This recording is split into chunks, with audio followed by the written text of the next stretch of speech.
নমস্কার। ঝর্ণা কলম চ্যানেলের নতুন একটি ইতিহাসের ক্লাসে আবারও সকল ভিউয়ার্সকে জানাই অনেক অনেক স্বাগত। আমি চামেলি এবং অনেকদিন পর আবারও ইতিহাসের গুরুত্বপূর্ণ একটি টপিক নিয়ে আলোচনা করব। আজকের থাম্বনেল দেখে তোমরা নিশ্চয়ই বুঝতে পেরেছো আজকে গভর্নর এবং গভর্নর জেনারেলদের নিয়ে আলোচনা করব। ভারতের টোটাল যে গভর্নর জেনারেল এবং ভাইসরয়ের টাইম পিরিয়ড রয়েছে সবগুলো একসাথে আলোচনা করা একটি ক্লাসের মাধ্যমে সম্ভব নয়, তাহলে ক্লাসটি অনেকটাই দীর্ঘায়িত হয়ে যায়। যে কারণে আমি সেপারেট ছোট ছোট ক্লাসের মাধ্যমে সমস্ত গভর্নর জেনারেল এবং ভাইসরয়দের সময়কাল নিয়ে আলোচনা করব। ওকে, তো আজকে আমি লর্ড ক্লাইভ বা রবার্ট ক্লাইভ থেকে ওয়ারেন হেস্টিংস অবধি আলোচনা করব। আর এই প্রথমবারের জন্য আমি ডেসক্রিপটিভ ওয়েতে আলোচনা করছি। ঝর্ণা কলম চ্যানেলে তোমরা প্রতিটি ক্লাসই এমসিকিউ ওরিয়েন্টেড পেয়ে থাকো, তবে আজকে আমি গভর্নর জেনারেল এবং ভাইসরয়ের যে ক্লাস শুরু করলাম সেখানে ডেসক্রিপটিভ ওয়েতেই কিন্তু প্রতিটি ক্লাস থাকবে। এর কারণ একটি, গুটি কয়েক এমসিকিউ সলভ করে গভর্নর জেনারেল বা ভাইসরয়ের যে কনসেপ্ট সেটা কিন্তু কখনোই ক্লিয়ার হবে না, এবং ক্রনোলজি অনুযায়ী পরপর গুরুত্বপূর্ণ গভর্নর জেনারেল এবং ভাইসরয়গুলো আমরা একটির পর একটি ক্লাসে দেখে নেব। তো আজকে আমরা রবার্ট ক্লাইভ থেকে ওয়ারেন হেস্টিংস অবধি এনেছি, তাহলে চলো দেখে নিই আজকের বিষয়বস্তু। দেখো, 1857 খ্রিস্টাব্দে সংগঠিত মহাবিদ্রোহের পরবর্তীকালে ব্রিটিশ সাম্রাজ্য সরাসরিভাবে ভারতের প্রশাসনিক দায়িত্ব গ্রহণ করে। 1773 খ্রিস্টাব্দে রেগুলেটিং অ্যাক্টের মাধ্যমে ফোর্ট উইলিয়াম প্রেসিডেন্সির জন্য প্রথম গভর্নর জেনারেল পদটি সৃষ্টি করা হয়। প্রথম বাংলার গভর্নর জেনারেল হয়েছিলেন কে? আমরা জানি ওয়ারেন হেস্টিংস। তারপর পিটের ভারত শাসন আইন 1784, যার মাধ্যমে বোর্ড অফ কন্ট্রোল গঠিত হয়েছিল এবং ডিপার্টমেন্ট অফ ইন্ডিয়ান অ্যাফেয়ার্স গঠিত হয়। তারপর 1861 এবং 1892 খ্রিস্টাব্দের ইন্ডিয়ান কাউন্সিল অ্যাক্টগুলোর মাধ্যমেও কিন্তু গভর্নর এবং গভর্নর জেনারেলদের শাসন ভারতে সুপ্রতিষ্ঠিত হয়। তো কোন গভর্নর জেনারেলের সময় কোন আইন পাশ হলো এবং সেই আইনের দ্বারা কে কী ক্ষমতা লাভ করলো তা কিন্তু সবই আমরা আজকে ডিটেলসে দেখে নেব। তো প্রথমেই যিনি ফোর্ট উইলিয়ামের গভর্নর হয়ে আসেন তিনি আর কেউই নন, রবার্ট ক্লাইভ। আমরা দেখেছি যে তৃতীয় কর্ণাটকের যুদ্ধ, যার সময়কালটা হচ্ছে 1756 থেকে 1763 খ্রিস্টাব্দ, ইংরেজ ও ফরাসিদের মধ্যে এই যুদ্ধ সংগঠিত হয়েছিল। তো আমরা দেখেছি যে ফরাসিদের যে রণকৌশল বা যুদ্ধনীতি বা ভারতে তাদের যে আধিপত্য, তাতে করে কিন্তু ফরাসিদের জয়ী হওয়ার একটা সম্ভাবনা দেখা দিয়েছিল। কিন্তু ঠিক এই সময়ে রবার্ট ক্লাইভ নামক ব্যক্তিত্বের আবির্ভাব ফরাসিদের পক্ষে কিন্তু দুর্দশার কারণ হয়েছিল, এবং রবার্ট ক্লাইভের যে কূটনৈতিক বুদ্ধি, যে বিচক্ষণতা, তার জন্যই কিন্তু এই কর্ণাটকের যুদ্ধে ফরাসিরা চূড়ান্তভাবে পরাজিত হয় এবং ব্রিটিশ রাজ প্রতিষ্ঠিত হয় ভারতে। তো রবার্ট ক্লাইভের যে সেশন গভর্নর হিসেবে, তার দুটি সেশন ছিল। একটি হচ্ছে 1757 থেকে 60 এবং পরবর্তী সেশন হচ্ছে 1765 থেকে 1767। আমি এখানে দুটি সেশনই বলে দিলাম একসাথে মার্চ করে, আশা করি অসুবিধা হবে না। তো এবার আমরা দেখে নেব যে রবার্ট ক্লাইভের সময় উল্লেখযোগ্য ঘটনাবলী। দেখো, প্রথমেই যেটা বলতে হয়, 1757 খ্রিস্টাব্দে পলাশির যুদ্ধে সিরাজউদ্দৌলাকে পরাজিত করেন। অবশ্যই আমরা জানি যে 1757 খ্রিস্টাব্দে পলাশির যুদ্ধ হয়েছিল নবাব এবং ইংরেজদের মধ্যে, যার নেতৃত্বে ছিলেন কে? Robert Clive. তো এই পলাশির যুদ্ধে সিরাজের চূড়ান্ত পরাজয়। তারপর ইস্ট ইন্ডিয়া কোম্পানির কর্মচারীদের ব্যক্তিগত বাণিজ্য এবং অতিরিক্ত ভাতা লাভের বিষয়টি নিষিদ্ধ করেন। তাহলে দেখো, রবার্ট ক্লাইভ কী করেছিলেন? ইস্ট ইন্ডিয়া কোম্পানির কর্মচারীদের ব্যক্তিগত বাণিজ্য এবং অতিরিক্ত ভাতা লাভের বিষয়টি তিনি নিষিদ্ধ করেছিলেন, এবং 1765 খ্রিস্টাব্দে সোসাইটি ফর ট্রেড নামক সংস্থা গঠন করেন। এই সোসাইটি ফর ট্রেড কি এটা একটু জেনে নেওয়া দরকার। দেখো 1765 খ্রিস্টাব্দে দেওয়ানি লাভের পরবর্তীকালে ইংল্যান্ডের পরিচালক সভা লর্ড ক্লাইভকে দ্বিতীয়বার বাংলার গভর্নর নিযুক্ত করে তাকে বাংলায় ব্যক্তিগত বাণিজ্য বন্ধ করার নির্দেশ দেন। ক্লাইভ কোম্পানির নিম্নপদস্থ কর্মচারীদের ব্যক্তিগত বাণিজ্য বন্ধ করার নির্দেশ দিলেও উচ্চপদস্থ কর্মচারীদের স্বার্থে একটি ব্যবস্থা তিনি গ্রহণ করেন। তিনি সোসাইটি ফর ট্রেড নামক সংস্থাটি গঠন করেন 1765 খ্রিস্টাব্দে এবং এই সংস্থার হাতে লবণ, তামাক, সুপারির একচেটিয়া ব্যবসার অধিকার প্রদান করেন। কোম্পানির 55 জন উচ্চপদস্থ আমলারা এর সভ্য বা সদস্য ছিল, যদিও পরবর্তীকালে 1767 খ্রিস্টাব্দে পুনরায় ইংল্যান্ডের পরিচালক সভা সকল প্রকার ব্যক্তিগত বাণিজ্য নিষিদ্ধ করার নির্দেশ জারি করলে 1768 খ্রিস্টাব্দে এই সোসাইটি ফর ট্রেড এই সংস্থাটি কিন্তু বন্ধ হয়ে যায়। তাহলে দেখো রবার্ট ক্লাইভ ইনি ব্যক্তিগত বাণিজ্য বা অতিরিক্ত ভাতা লাভের বিষয়টি ইংল্যান্ডের পরিচালক বর্গের যে চাপ, সেই চাপে পড়ে বন্ধ করার নির্দেশ দিয়েছিলেন ঠিকই, কিন্তু তিনি মন থেকে চাননি যে সকল উচ্চপদস্থ ব্যবসায়ীরা এ থেকে বঞ্চিত হয়, যে কারণে ইনি সোসাইটি ফর ট্রেড নামক একটি সংস্থার মাধ্যমে লবণ, তামাক, সুপারির একচেটিয়া ব্যবসার অধিকার কিন্তু তিনি তখনও বজায় রাখতে দিয়েছিলেন, যদিও সেটা আবারও ইংল্যান্ডের পরিচালক সভার নির্দেশে 1768 খ্রিস্টাব্দে বন্ধ হয়ে যাচ্ছে। তো এগুলো তোমরা সবগুলোই মনে রাখবে। কোথা থেকে কোশ্চেন আসবে সেটা তো আমরা কেউই বলতে পারছি না, তবে একটু বেশি বেশি ইনফরমেশান জেনে রাখা দরকার, কারণ এখন গুরুত্বপূর্ণ পয়েন্টগুলো ছেড়ে দিয়ে যেগুলো আমরা মনে করছি কম গুরুত্বপূর্ণ সেখান থেকেই প্রশ্ন আসছে। তারপরে দেখো 1765 খ্রিস্টাব্দে বাংলায় দ্বৈত শাসন ব্যবস্থা প্রবর্তন করেন। অবশ্যই আমরা জানি 1765 খ্রিস্টাব্দে রবার্ট ক্লাইভ বাংলায় দ্বৈত শাসন ব্যবস্থা, যেখানে কি ছিল, নবাবের ছিল ক্ষমতাহীন দায়িত্ব এবং ব্রিটিশ রাজের ছিল দায়িত্বহীন ক্ষমতা, তাই না? তারপর দেখো 1765 খ্রিস্টাব্দে অযোধ্যার নবাব সুজাউদ্দৌলার সাথে এলাহাবাদের প্রথম সন্ধি এবং একই বছর দিল্লির মুঘল সম্রাট দ্বিতীয় শাহ আলমের সাথে এলাহাবাদের দ্বিতীয় সন্ধি স্বাক্ষর করেন। তাহলে এলাহাবাদের প্রথম এবং দ্বিতীয় সন্ধি, যেটা একই বছরে হয়েছিল 1765 খ্রিস্টাব্দে, প্রথমটি কার সাথে হয়েছিল? অযোধ্যার নবাব সুজাউদ্দৌলার সাথে, এবং দ্বিতীয়টি হয়েছিল মুঘল সম্রাটের সাথে। মুঘল সম্রাট কে ছিলেন? দ্বিতীয় শাহ আলম। তারপর দেখো শ্বেতাঙ্গ ব্রিগেডের দ্বারা এলাহাবাদ, মুঙ্গের ও বাংলার বিভিন্ন অঞ্চলে শ্বেতাঙ্গ বিদ্রোহ সংগঠিত হয়। এটাও কিন্তু রবার্ট ক্লাইভের সময়। নেক্সট আমরা দেখে নিচ্ছি রবার্ট ক্লাইভের সময়ের উল্লেখযোগ্য ঘটনা।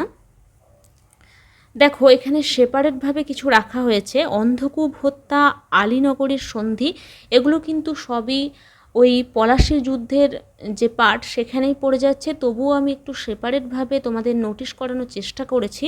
অন্ধকূপ হত্যা বা আলীনগরের সন্ধি এগুলো যদি সেপারেটভাবে দিয়ে দেয় কোন গভর্নরের সময়, তখন যদি কোনো কারণে হয়তো ভুলে যেতে পারো, সে কারণে আমি দিয়ে দিয়েছি যে অন্ধকূপ হত্যা, আলীনগরের সন্ধি সবই হচ্ছে রবার্ট ক্লাইভের সময়।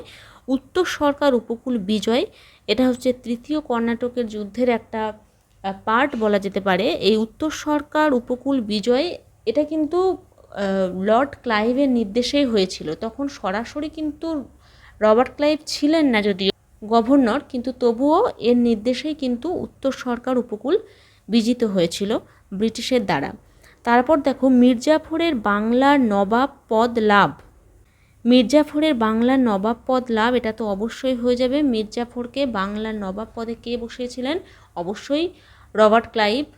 পলাশীর যুদ্ধের পর সিরাজকে হত্যা করে মির্জাফরকে বাংলার নবাব করেন। এবং যে দুটি যুদ্ধ খুবই গুরুত্বপূর্ণ, একটি হচ্ছে বিদরার যুদ্ধ, যেটা হয়েছিল 1759 খ্রিস্টাব্দে। এখানে ওলন্দাজরা ব্রিটিশদের কাছে পরাজিত হয় এবং পরবর্তী বছরে অর্থাৎ 1760 খ্রিস্টাব্দে বন্দিবাসের যুদ্ধে ফরাসিরা ব্রিটিশদের কাছে পরাজিত হয়। এই সবগুলোই হয়েছিল কিন্তু রবার্ট ক্লাইভের সময়।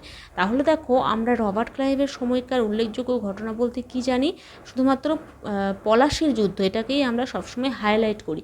কিন্তু পলাশির যুদ্ধের ভিতরেও অন্ধকূপ হত্যা, আলীনগরের সন্ধি বা উত্তর সরকার উপকূল বিজয়, মির্জাফরের বাংলার নবাব পদ লাভ, বিদরার যুদ্ধ, বন্দিবাসের যুদ্ধ, সোসাইটি ফর ট্রেড, এগুলোও কিন্তু মনে রাখতে হবে, তাই তো? তো মোটামুটি হয়ে গেল রবার্ট ক্লাইভের সময়ের উল্লেখযোগ্য ঘটনাবলী আলোচনা। এবার আমরা পরবর্তী গভর্নর দেখে নেব। দেখো, পরবর্তী গভর্নর হচ্ছে হেনরি ভ্যানসিটার্ট। দেখো, হেনরি ভ্যানসিটার্টের সময়কালটা কত? 1760-এর 27শে জুলাই থেকে 1764-র 2 ডিসেম্বর পর্যন্ত। তো আমি এখানে চেষ্টা করেছি কয়েকটি তারিখ সহ তুলে ধরার, যেগুলো আমার সংগ্রহে ছিল ঠিকঠাক। তো যেগুলো নেই তোমরা যদি পারো একটু কমেন্ট করে জানাবে, কারো জানা থাকলে। এখন আমাদের তারিখগুলোও একটু নোটিশ করতে হবে, কারণ এমন এমন কোশ্চেন দিচ্ছে, দুইজন গভর্নর জেনারেল বা ভাইসরয়ের আসা যাওয়ার ঠিক মাঝখানের সময়টিতে, এবং এই ধরনের কোশ্চেনে কিন্তু বেশিরভাগ ভুল হয়ে যাচ্ছে। সে কারণে আমাদের শুধুমাত্র সাল নয়, তারিখটাও মনে রাখতে হবে। তো আমি চেষ্টা করেছি যে তারিখগুলো আমার সংগ্রহে ছিল সেগুলো দেওয়ার, ঠিক আছে? দেখো, হেনরি ভ্যানসিটার্টের সময়কালীন উল্লেখযোগ্য ঘটনা, প্রথমেই রয়েছে মীর কাসিমের বাংলার নবাব পদ লাভ। এটা ভীষণই গুরুত্বপূর্ণ। আমরা দেখেছি যে ওলন্দাজদের সঙ্গে ষড়যন্ত্রের অজুহাতে মির্জাফরকে পদচ্যুত করে ভ্যানসিটার্ট মির্জাফরের জামাতা মীর কাসিমকে নবাব পদে নিযুক্ত করেন। আর এর জন্য এই মীর কাসিমের সঙ্গে ভ্যানসিটার্ট কী করেন, গোপন একটি চুক্তিও স্বাক্ষর করেন 1760 খ্রিস্টাব্দে। তো এই 1760 খ্রিস্টাব্দে মির্জাফরকে বিতাড়িত করে বিনা রক্তপাতে বা বিনা যুদ্ধে মীর কাসিমকে সিংহাসনে বসানো, যেটাকে কি বলা হচ্ছে, 1760 খ্রিস্টাব্দের বিপ্লব বলা হচ্ছে, তাই না? এ প্রসঙ্গে তোমরা জেনে রাখবে, মীর কাসিম বাংলার নবাব হওয়ার পূর্বে রংপুর এবং পূর্ণিয়ার নায়েব দেওয়ান ছিলেন। আর মীর কাসিম তার রাজধানী মুর্শিদাবাদ থেকে বিহারের মুঙ্গেরে স্থানান্তরিত করেন। এগুলোও তোমরা একটু জেনে রাখবে। তারপর দেখো, মির্জাফরের পুনরায় বাংলার নবাব পদ লাভ, অর্থাৎ কি, মির্জাফর প্রথমবারের জন্য নবাব হয়েছিলেন 1757 খ্রিস্টাব্দে, সেই রবার্ট ক্লাইভের সময়, যখন রবার্ট ক্লাইভ সিরাজউদ্দৌলাকে পলাশির যুদ্ধে পরাজিত করে হত্যা করার পর মির্জাফরকে বাংলার নবাব করেন 1757 থেকে 60, এবং দ্বিতীয়বার মির্জাফর নবাব হন 1763 থেকে 65, যেটা পড়ছে কিন্তু এই ভ্যানসিটার্টের সময়েই। দেখো, ভ্যানসিটার্ট এখানে মির্জাফরকে হটিয়ে দিয়ে তার জামাতা মীর কাসিমকে নবাব করছেন, এবং এই ভ্যানসিটার্টের সময়ে কিন্তু আবারও মীর কাসিমের পর এই মির্জাফরকেই বাংলার নবাব পদে বসানো হচ্ছে। কবে? 1763 খ্রিস্টাব্দে। সেকেন্ড টার্মে 1763 থেকে 1765 ছিল মির্জাফরের সময়কাল। তারপর দেখো, 1764 খ্রিস্টাব্দে বক্সারের যুদ্ধ, এটা তো খুবই গুরুত্বপূর্ণ। হেনরি ভ্যানসিটার্টের সময়কালীন সবচেয়ে গুরুত্বপূর্ণ ঘটনাগুলির মধ্যে অন্যতম হচ্ছে 1764 খ্রিস্টাব্দের কি, বক্সারের যুদ্ধ। এই বক্সারের যুদ্ধে কারা অংশগ্রহণ করে? বাংলার নবাব, অযোধ্যার নবাব এবং মুঘল সম্রাট। তো অযোধ্যার নবাব সুজাউদ্দৌলা, দিল্লির মুঘল সম্রাট দ্বিতীয় শাহ আলম এবং বাংলার মীর কাসিম, এই ত্রিশক্তি জোটের সাথে ইংরেজ সেনাপতি মেজর হেক্টর মুনরোর নেতৃত্বাধীন ইংরেজ বাহিনী বক্সারের যুদ্ধে লড়েছিল, যেখানে ইংরেজ পক্ষ কিন্তু জয়যুক্ত হয়। তারপর দেখো, তৃতীয় কর্ণাটকের যুদ্ধ। দেখো, তৃতীয় কর্ণাটকের যুদ্ধের সময়, যেহেতু তৃতীয় কর্ণাটকের যুদ্ধের সময়কালটা হচ্ছে 1756 থেকে 63, তাই এখানে গভর্নর রবার্ট ক্লাইভ এবং হেনরি ভ্যানসিটার্ট দুজনেরই কিন্তু সময়কাল হয়ে যাবে। তো আমরা উল্লেখযোগ্য ঘটনাগুলি শুধু দেখে নেব। তৃতীয় কর্ণাটকের যুদ্ধ এবং পানিপথের তৃতীয় যুদ্ধ, এটাও গুরুত্বপূর্ণ। আমরা জানি 1761 খ্রিস্টাব্দে পানিপথের তৃতীয় যুদ্ধ হয়েছিল। তো এই তৃতীয় যুদ্ধের সময় কে বাংলার গভর্নর ছিলেন হেনরি ভেনসিটার্ট। এটা কিন্তু আমরা অনেক সময় খেয়াল করি না। আর দেখো সন্ন্যাসী ও ফকির বিদ্রোহ, যেটা 1763 খ্রিস্টাব্দে হয়েছিল এবং চলেছিল 1800 খ্রিস্টাব্দ পর্যন্ত, যেটাকে ওয়ারেন হেস্টিংস পেশাদার ডাকাতদের উপদ্রব বলে অভিহিত করেছিলেন। সেই সন্ন্যাসী ও ফকির বিদ্রোহ কিন্তু হেনরি ভেনসিটার্টের সময় শুরু হয়েছিল। তো এতগুলো কিন্তু হেনরি ভেনসিটার্টের সময়কালীন উল্লেখযোগ্য ঘটনা, তোমরা সবগুলোই খুব ভালোভাবে নোটিশ করবে। পরবর্তী দেখো হেনরি ভেরেলেস্ট। হেনরি ভেনসিটার্টের পর হেনরি ভেরেলেস্ট 1767 থেকে 1769। 1767 17ই মে থেকে 1769 খ্রিস্টাব্দ পর্যন্ত কিন্তু হেনরি ভেরেলেস্টের সময় ছিল। এবার তোমরা বলবে যে হেনরি ভেনসিটার্টের সময় ছিল 1760 থেকে 64, তাহলে মাঝখানে কয় বছর গ্যাপ হয়ে 1767 থেকে 1769 কী করে হলো? তো ওই মাঝখানের সময়টাতে আমি আগেই বলে দিয়েছি, রবার্ট ক্লাইভ দ্বিতীয়বারের জন্য 1765 থেকে 67 অবধি বাংলার গভর্নর ছিলেন, যে কারণে এখানে আর দ্বিতীয়বার বললাম না। তো প্রথমে রবার্ট ক্লাইভ, তারপর হেনরি ভেনসিটার্ট এবং তারপর আবারও রবার্ট ক্লাইভ, দেন আমরা হেনরি ভেরেলেস্টকে পেয়ে যাচ্ছি 1767 থেকে 1769 খ্রিস্টাব্দ। তো এর সময়কালীন উল্লেখযোগ্য ঘটনা কী ছিল দেখো, সুপারভাইজার নিয়োগ, তারপর প্রথম ইঙ্গো মহীশূর যুদ্ধ আর সন্দ্বীপ বিদ্রোহ। তো প্রথম ইঙ্গো মহীশূর যুদ্ধ কবে হয়েছিল? 1767 থেকে 1769 খ্রিস্টাব্দ, যেখানে মাদ্রাজের সন্ধি দ্বারা এই যুদ্ধের পরিসমাপ্তি ঘটে। ইংরেজ ও মহীশূরের শাসক হায়দার আলীর মধ্যে এই যুদ্ধ সংগঠিত হয়েছিল। আর সন্দ্বীপ বিদ্রোহ কোথায় হয়েছিল না, বঙ্গোপসাগরের একটি দ্বীপ সন্দ্বীপে এই সন্দ্বীপ বিদ্রোহের সূচনা হয় 1769 খ্রিস্টাব্দে। তো হেনরি ভেরেলেস্টের সময়কালীন খুব একটা গুরুত্বপূর্ণ কিছু ঘটনা ঘটেনি, তাই এত বেশি কিছু জানারও দরকার নেই, তবে তোমরা টাইম পিরিয়ডটা মনে রাখবে। পরবর্তী গভর্নর হচ্ছেন জন কার্টিয়ার, যার সময়কালটা ছিল 26শে ডিসেম্বর 1769 থেকে 1772। তো 1769 থেকে 1772 খ্রিস্টাব্দে এই জন কার্টিয়ার বাংলার গভর্নর ছিলেন। তার সময়কালীন উল্লেখযোগ্য ঘটনাগুলির মধ্যে হচ্ছে কি, আমিলদারি প্রথার অবসান, রাজস্ব নিয়ামক পরিষদ গঠন, যেটা মুর্শিদাবাদ ও পাটনায় 1770 খ্রিস্টাব্দে এবং কলকাতায় 1771 খ্রিস্টাব্দে গঠিত হয়েছিল। এবং সবচেয়ে গুরুত্বপূর্ণ যেটা, সেটা হচ্ছে বাংলায় ভয়াবহ দুর্ভিক্ষ 76-এর মন্বন্তর, যেটা 1770 খ্রিস্টাব্দে হয়েছিল। এটা বাংলার তারিখটা কত তোমরা অবশ্যই যারা জানো তারা কমেন্ট করে জানাবে, যে বাংলায় যে 76-এর দুর্ভিক্ষ বা মন্বন্তর হয়েছিল সেটা তো ইংরেজি সাল 1770, আর বাংলার সালটা কত। ওকে, দেখো পরবর্তী গুরুত্বপূর্ণ গভর্নর জেনারেল হচ্ছেন ওয়ারেন হেস্টিংস, যার সময়কালটা হচ্ছে 1772 থেকে 1785 খ্রিস্টাব্দ। তো 1772-এর 28 এপ্রিল ইনি বাংলার গভর্নর হিসেবে জয়েন করছেন। তারপর রেগুলেটিং অ্যাক্ট পাশের মাধ্যমে ইনি বাংলার গভর্নর জেনারেল পদে উন্নীত হচ্ছেন। তো আমরা দেখে নিচ্ছি, বাংলার শেষ গভর্নর এবং বাংলার প্রথম গভর্নর জেনারেল ছিলেন ওয়ারেন হেস্টিংস। তো এই জায়গাটা থেকে কিন্তু বহুবার পরীক্ষায় কোশ্চেন জিজ্ঞাসা করা হয়। একটা হচ্ছে বাংলার গভর্নর, একটা হচ্ছে বাংলার গভর্নর জেনারেল, এবং আরেকটি কি হচ্ছে ভারতের গভর্নর জেনারেল। আমরা প্রথমে ফোর্ট উইলিয়ামের গভর্নর জানি বা বাংলার গভর্নর জানি, যেটা 1773 খ্রিস্টাব্দে রেগুলেটিং অ্যাক্ট পাশের মাধ্যমে কি হচ্ছে না, বাংলার গভর্নর জেনারেল পদে রূপান্তরিত হয়। এবং পরবর্তীকালে আমরা দেখব যে 1833 খ্রিস্টাব্দে চার্টার অ্যাক্ট পাশের মাধ্যমে লর্ড উইলিয়াম বেন্টিং প্রথম ভারতের গভর্নর নিযুক্ত হবেন। তাহলে আমি কি বললাম, যে কোন জায়গাগুলো থেকে কোশ্চেন আসে সেগুলো তোমরা একটু ভালোভাবে নোটিশ করো। দেখো, বাংলার গভর্নর বললে, প্রথম বাংলার গভর্নর বললে কিন্তু রবার্ট ক্লাইভ, একদম চোখ বন্ধ করে রবার্ট ক্লাইভ প্রথম বাংলার গভর্নর।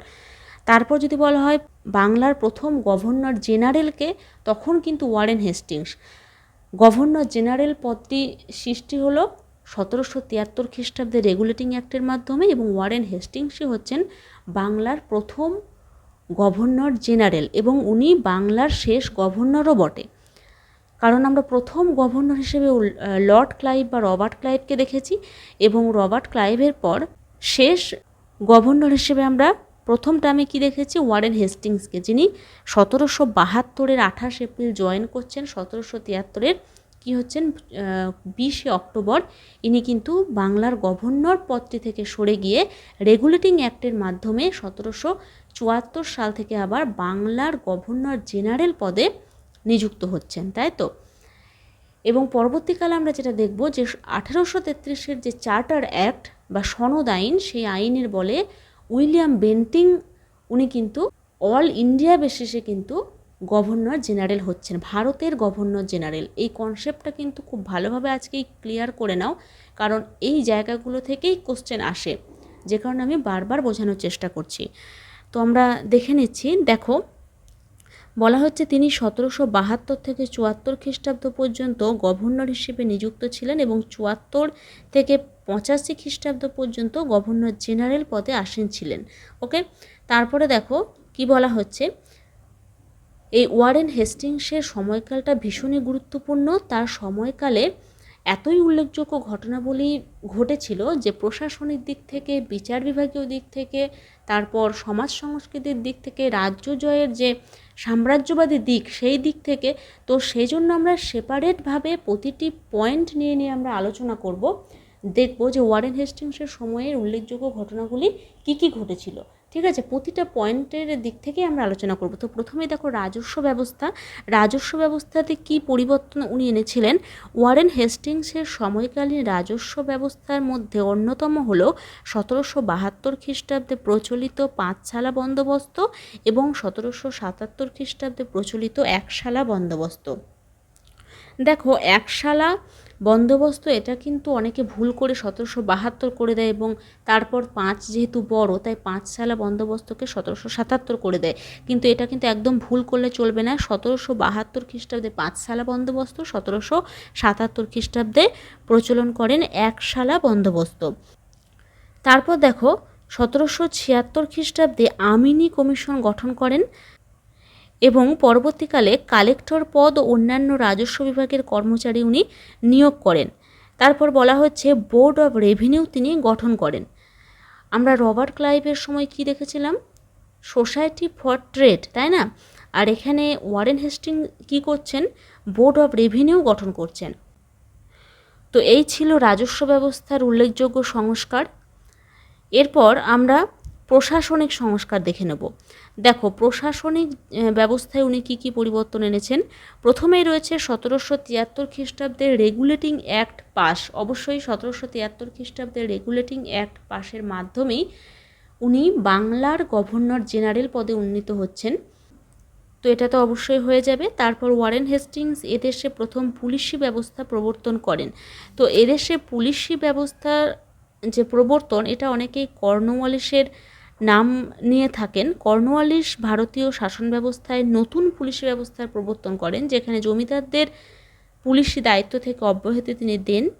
তিনি প্রতিটি জেলাকে কতগুলি থানায় বিভক্ত করে প্রতিটি থানায় একজন করে ভারতীয় দারোগা এবং তার অধীনে 20 থেকে 30 জন কনস্টেবল নিয়োগ করেন। এটা কিন্তু কর্নওয়ালিস করেছিলেন, তবে প্রথম পুলিশি ব্যবস্থা নিয়ে এসেছিলেন কিন্তু এই ওয়ারেন হেস্টিংস।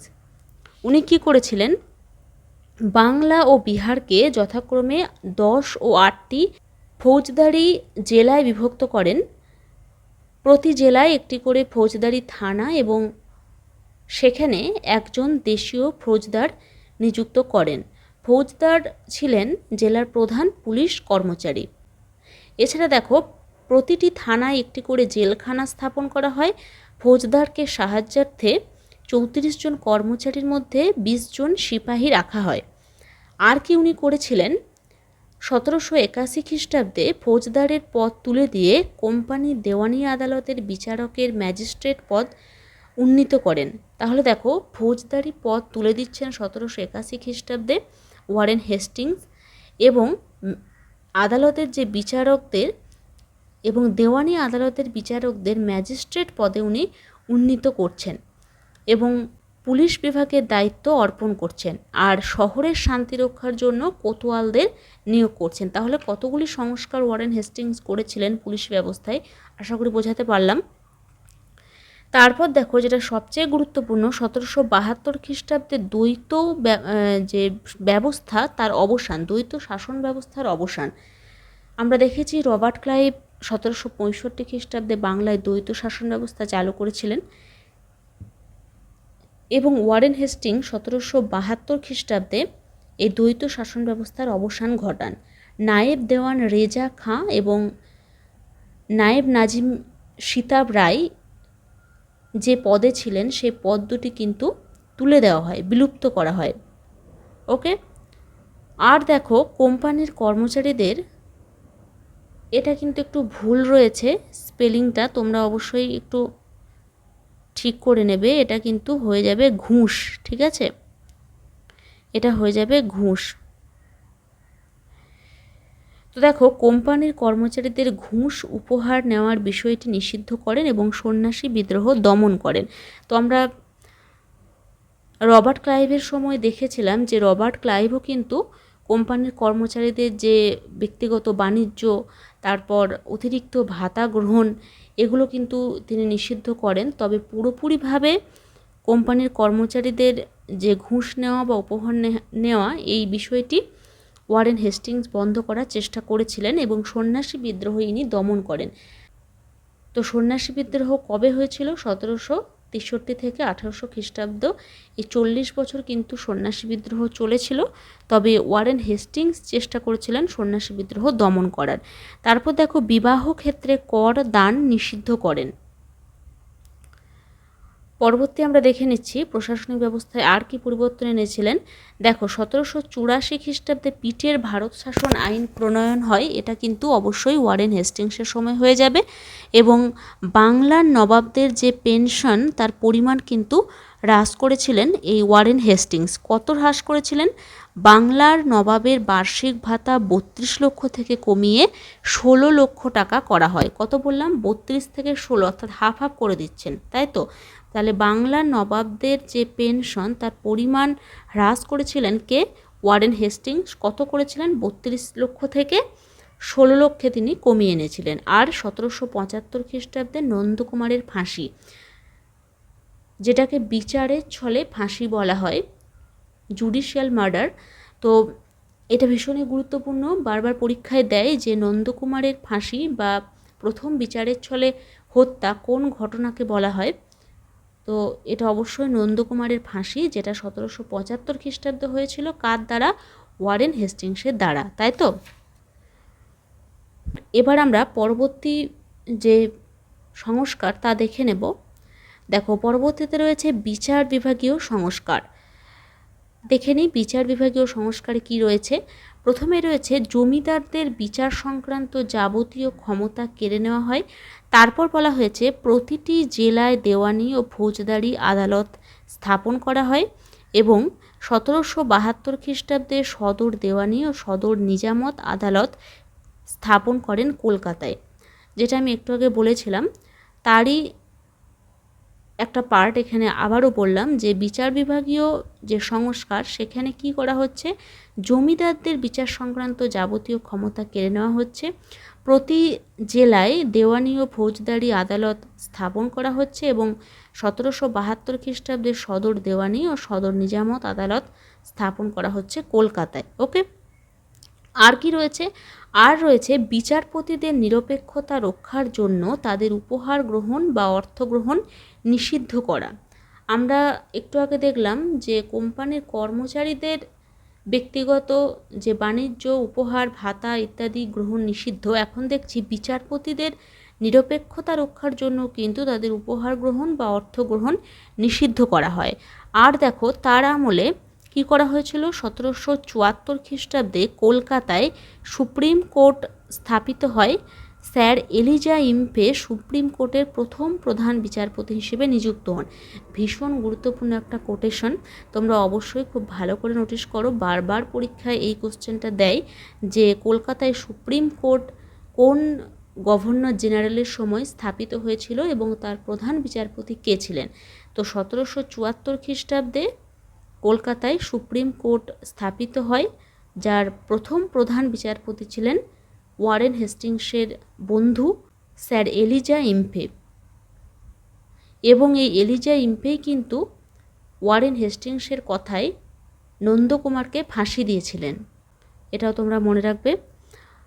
পরবর্তী অর্থনৈতিক এবং বাণিজ্যিক সংস্কারের মধ্যে কি রয়েছে দেখে নিই। দেখো, প্রথমেই রয়েছে তিনি দস্তক প্রথার অবসান ঘটান। এখানে একটু স্পেলিং মিস্টেক হয়ে যাচ্ছে বারবার, এটা হবে প্রথা। তো যাই হোক, তিনি দস্তক প্রথার অবসান ঘটান। তার সময়কালে বোর্ড অফ ট্রেড গঠন করা হয় এবং মুঘল সম্রাট দ্বিতীয় শাহ আলমের পেনশন বাতিল করা হয়। ভীষণ গুরুত্বপূর্ণ কোশ্চেন, এরকম সেপারেট কোশ্চেন দেওয়া হয়। মুঘল সম্রাট দ্বিতীয় শাহ আলমের পেনশন বাতিল করেছিলেন কোন গভর্নর জেনারেল? তো অবশ্যই এটা হয়ে যাবে ওয়ারেন হেস্টিংস। আর দেখো, বেশিরভাগ শুল্ক কেন্দ্রগুলি বাতিল বলে ঘোষণা করা হয়। তো 5টি কেন্দ্র থেকে উনি শুল্ক আদায়ের ব্যবস্থা করেন। সেগুলি কি কি? কলকাতা, হুগলি, মুর্শিদাবাদ, ঢাকা এবং পাটনা। এই 5টি অঞ্চল থেকে শুল্ক আদায়ের ব্যবস্থা করেন, আর বেশিরভাগ শুল্ক কেন্দ্রগুলি বাতিল বলে ঘোষণা করা হয়। আর প্রথমেই বললাম দস্তক প্রথার অবসান উনি ঘটান। কোম্পানির কর্মচারী ও এজেন্টদের বিনা শুল্কে বাণিজ্য প্রথা বা দস্তক প্রথা, যেটা তিনি রদ করেছিলেন। আর কি করেছিলেন দেখো, দেশি বিদেশি সকল বণিককেই পণ্য কেনাবেচার উপর 2.5% হারে শুল্ক দিতে বাধ্য করেন। এটাও তোমরা একটু নোটিশ করো, এখানে লেখা নেই, আমি একটু বলে দিচ্ছি। দেশি বিদেশি সকল বণিককেই পণ্য কেনাবেচার উপর 2.5% হারে শুল্ক দিতে উনি বাধ্য করেন। আর লবণ, তামাক ও সুপারির পাইকারি বাণিজ্যের ওপর কোম্পানির একচেটিয়া অধিকার দেওয়া হয়, যে অধিকারটা কিন্তু রবার্ট ক্লাইভের সময় থেকে আমরা দেখে আসছি। সেই সোসাইটি ফর ট্রেড গঠনের মাধ্যমে উনি উচ্চপদস্থ যে ব্যবসায়ী কোম্পানির, সেই বণিকদের লবণ, তামাক, সুপারির ওপর অধিকার দিয়েছিলেন। আর সেই অধিকার এই ওয়ারেন হেস্টিংসও কিন্তু কিছুটা বজায় রেখেছিলেন, যদিও তিনি দেশি বিদেশি সকল বণিকের পণ্য কেনাবেচার ওপর 2.5% হারে শুল্ক দিতে বাধ্য করেন। আর কি উল্লেখযোগ্য ঘটনা রয়েছে দেখো, ভুটান ও তিব্বতের সঙ্গে উনি বাণিজ্যিক সম্পর্ক স্থাপনে সচেষ্ট হন। এটাও তোমরা একটা বাড়তি ইনফরমেশন হিসেবে মনে রাখবে। এবার আমরা দেখে নেব শিক্ষা সংস্কৃতিতে ওয়ারেন হেস্টিংসের অবদান। দেখো, প্রথমেই যেটা রয়েছে 1781 খ্রিস্টাব্দে ওয়ারেন হেস্টিংস কলকাতায় মাদ্রাসা আলিয়া নামক শিক্ষা প্রতিষ্ঠান স্থাপন করেন, যা পরবর্তীকালে আলিয়া বিশ্ববিদ্যালয়ে পরিণত হয়। ভীষণ গুরুত্বপূর্ণ কোশ্চেন। আমরা জানি যে কলকাতা মাদ্রাসা 1781 খ্রিস্টাব্দে ওয়ারেন হেস্টিংসের সময় গড়ে ওঠে। এটা কিন্তু বাংলার প্রথম মাদ্রাসা। এটা কিন্তু পরীক্ষায় এসেছিল, যেমন এই রিসেন্ট যে পরীক্ষাটা গেল মাদ্রাসা পরীক্ষা, সেখানে কিন্তু এই কোশ্চেনটা দেওয়া হয়েছিল যে বাংলার প্রথম মাদ্রাসা কোনটা বা ভারতের প্রথম মাদ্রাসা কোনটা যদি বলা হয়, তাহলে অবশ্যই কিন্তু হয়ে যাবে কলকাতা মাদ্রাসা। ঠিক আছে, এই কোশ্চেনটাই এসেছিল যে ভারতের প্রথম মাদ্রাসা কোথায় গড়ে উঠেছিল। তো অবশ্যই ওয়ারেন হেস্টিংসের দ্বারা 1781 খ্রিস্টাব্দে যে আলিয়া মাদ্রাসা, সেটাই কিন্তু প্রথম মাদ্রাসা, যেটা বর্তমানে কি আলিয়া ইউনিভার্সিটি, তাই তো। তারপর দেখো 1784 খ্রিস্টাব্দে sir William Jones Asiatic society স্থাপন করেন। তো 1784 খ্রিস্টাব্দে আমরা দেখেছি পিটের ভারত শাসন আইন, তাও ওয়ারেন হেস্টিংসের সময়। 1784 খ্রিস্টাব্দে স্যার উইলিয়াম জোন্সের দ্বারা এশিয়াটিক সোসাইটি স্থাপন, তাও কিন্তু এই ওয়ারেন হেস্টিংসের সময়েই হয়েছিল। আর দেখো, গীতা ও হিতোপদেশের ইংরেজি অনুবাদ করেছিলেন উইলকিনসন, এটাও কিন্তু ওয়ারেন হেস্টিংসের সময়। আর কি রয়েছে? আর রয়েছে ফতোয়া-ই আলমগীরি গ্রন্থটি ইংরেজিতে অনুবাদ করা হয় এবং সৈয়দ গোলাম হোসেনের শিয়ারুল মুতাখরিন গ্রন্থটি রচিত হয় ওয়ারেন হেস্টিংসের সময়েই। এবং 1780 খ্রিস্টাব্দে জেমস অগাস্টাস হিকি প্রথম সংবাদপত্র বেঙ্গল গেজেট প্রকাশ করেন। এটাও ভীষণই গুরুত্বপূর্ণ। 1780 খ্রিস্টাব্দে আমরা দেখেছি যে হিকির গেজেট যেটাকে বলা হয়, ভারতের প্রথম সংবাদপত্র, যেটা ওয়ারেন হেস্টিংসের সময় কিন্তু প্রকাশিত হয়। আর 1776 খ্রিস্টাব্দে মনুর আইন ইংরাজিতে অনুবাদ করা হয়।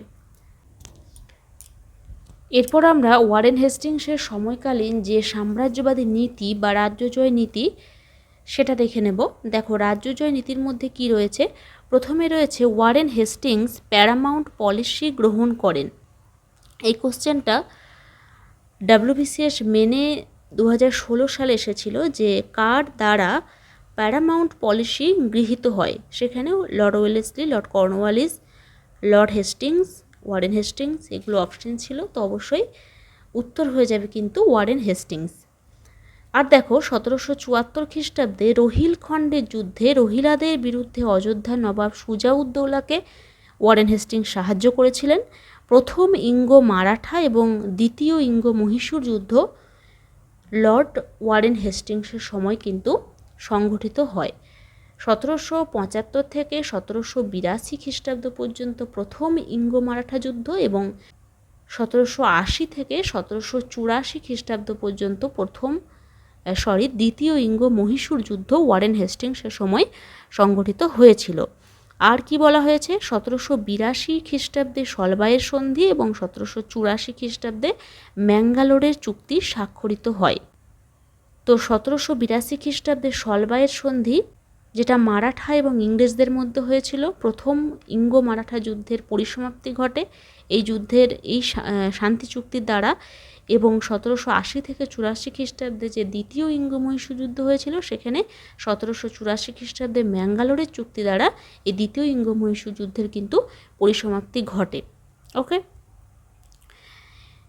এরপর আমরা যেটা দেখে নেব সেটা হচ্ছে ইমপিচমেন্ট। ইমপিচমেন্ট কি দেখে নাও। ইমপিচমেন্ট কথার অর্থ তো আমরা সকলেই জানি, অপসারণ বা অপসারিত করা। দেখো, 1785 খ্রিস্টাব্দে ওয়ারেন হেস্টিংস দেশে ফিরে যান এবং হাউস অফ কমন্স ও হাউস অফ লর্ডসে তার বিরুদ্ধে ইমপিচমেন্ট আনা হয়। 1788 থেকে 1795 খ্রিস্টাব্দ পর্যন্ত দীর্ঘ 7 বছর তিনি বিচারাধীন থাকলেও শেষ পর্যন্ত তার উপর আনা সকল অভিযোগ তুলে নেওয়া হয়। তাহলে দেখো, কোন গভর্নর জেনারেলকে ইমপিচমেন্ট করা হয়েছিল বা ইমপিচমেন্ট পদ্ধতির আওতায় আনা হয়েছিল, এখানে কিন্তু ওয়ারেন হেস্টিংস হয়ে যাবে উত্তর। ওয়ারেন হেস্টিংসকে কিন্তু অপসারিত করা হয়েছিল। 1785 খ্রিস্টাব্দে ওয়ারেন হেস্টিংস কী হয়, দেশে ফিরে যান এবং হাউস অফ কমন্স ও হাউস অফ লর্ডসে তার বিরুদ্ধে ইমপিচমেন্ট আনা হয়। আর ইনি 1788 থেকে 1795 খ্রিস্টাব্দ পর্যন্ত বিচারাধীন ছিলেন, তবে শেষ পর্যন্ত তার উপর যে অভিযোগ আনা হয়েছিল সে অভিযোগ কিন্তু তুলে নেওয়া হয়। ওকে, লাস্টে আমরা দেখে নেব যে এই ওয়ারেন হেস্টিংসের পরবর্তী গভর্নর জেনারেল হিসেবে কে এসেছিলেন। স্যার জন ম্যাকফারসন। এটা আমি এর সাথেই রেখেছি কারণ স্যার জন ম্যাকফারসনের সময়কালটা খুবই কম, 10 মাসের মতো, 1785 থেকে 86, এবং এর সময়কালীন খুব একটি গুরুত্বপূর্ণ ঘটনা নেই। মহারাষ্ট্রের মাহাদজি সিন্ধিয়া ক্ষমতায় এর সময় বৃদ্ধি পেয়েছিল, ব্যাস এইটুকুই হচ্ছে এর সময়কালীন উল্লেখযোগ্য ঘটনা। তো আমরা অবশ্যই জন ম্যাকফারসনের নামটা মনে রাখবো শুধুমাত্র ক্রনোলজি অনুযায়ী। আমাদের যদি সাজাতে দেয় কখনো পরীক্ষাতে কার পরবর্তীকালে কোন গভর্নর বা গভর্নর জেনারেল ছিলেন, তখন আমরা জন ম্যাকফারসনকে কিন্তু অবশ্যই মনে রাখবো শুধুমাত্র ক্রনোলজির জন্য। ওকে, তো ওয়ারেন হেস্টিংসের পরেই জন ম্যাকফারসন 10 মাসের জন্য গভর্নর জেনারেল পদে আসীন হয়েছিলেন 1785 থেকে 86। বিশেষ উল্লেখযোগ্য ঘটনা নেই। তার সময়কালে মহারাষ্ট্রে মাহাদজি সিন্ধিয়ার ক্ষমতা বৃদ্ধি পেয়েছিল। তো আজকে ছিল রবার্ট ক্লাইভ থেকে ওয়ারেন হেস্টিংস পর্যন্ত, অর্থাৎ গভর্নর থেকে গভর্নর জেনারেল যে কনসেপ্ট, তা আশা করি তোমাদের কিছুটা হলেও ক্লিয়ার হয়েছে। এরপর পরবর্তী ক্লাস নিয়ে খুব তাড়াতাড়ি ফিরে আসব, পরবর্তী গভর্নর জেনারেলদের নিয়ে আলোচনা করব। আর অবশ্যই একসাথে না, ছোট ছোট আকারে সেপারেট ক্লাসের মাধ্যমে আলোচনা করার চেষ্টা করব। আশা করি আজকের ক্লাসটি তোমাদের ভালো লেগেছে। ভালো লাগলে অবশ্যই একটা লাইক দেবে, তোমাদের বন্ধুদের মধ্যে শেয়ার করবে, এবং যদি তুমি আমার চ্যানেলে নতুন ভিজিট করছো তাহলে অবশ্যই চ্যানেলটা সাবস্ক্রাইব করে যাবে। ওকে, তো আজকের ক্লাসটি দেখার জন্য সকলকে ধন্যবাদ।